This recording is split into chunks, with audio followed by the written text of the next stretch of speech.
sa tapat ng lumang tindahan. Lugaw man o tapsihan, basta't malinis at mura.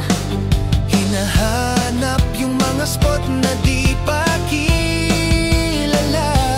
Para mapakita, di kailangang mamahalin para masaya. Gamit ang vlog bilang tulay Para makita ang tunay. pagmamahal sa bayan, sa tao, sa simpleng buhay. Lahat ay pwedeng maging inspirasyon kahit papaano.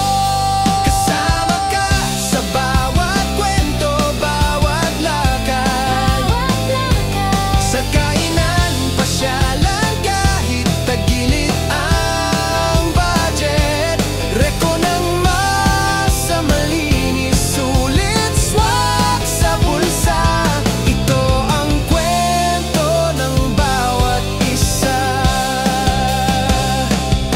Hindi kailangan sikat para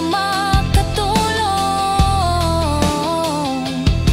Minsan ngiti lang ay sapat na ambag sa mundong ito.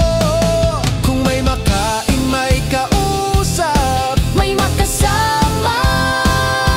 doon din tayo buo, doon tayo totoo. Nandito para magbahagi ng totoong kwento. Para sa masa, para sa tao.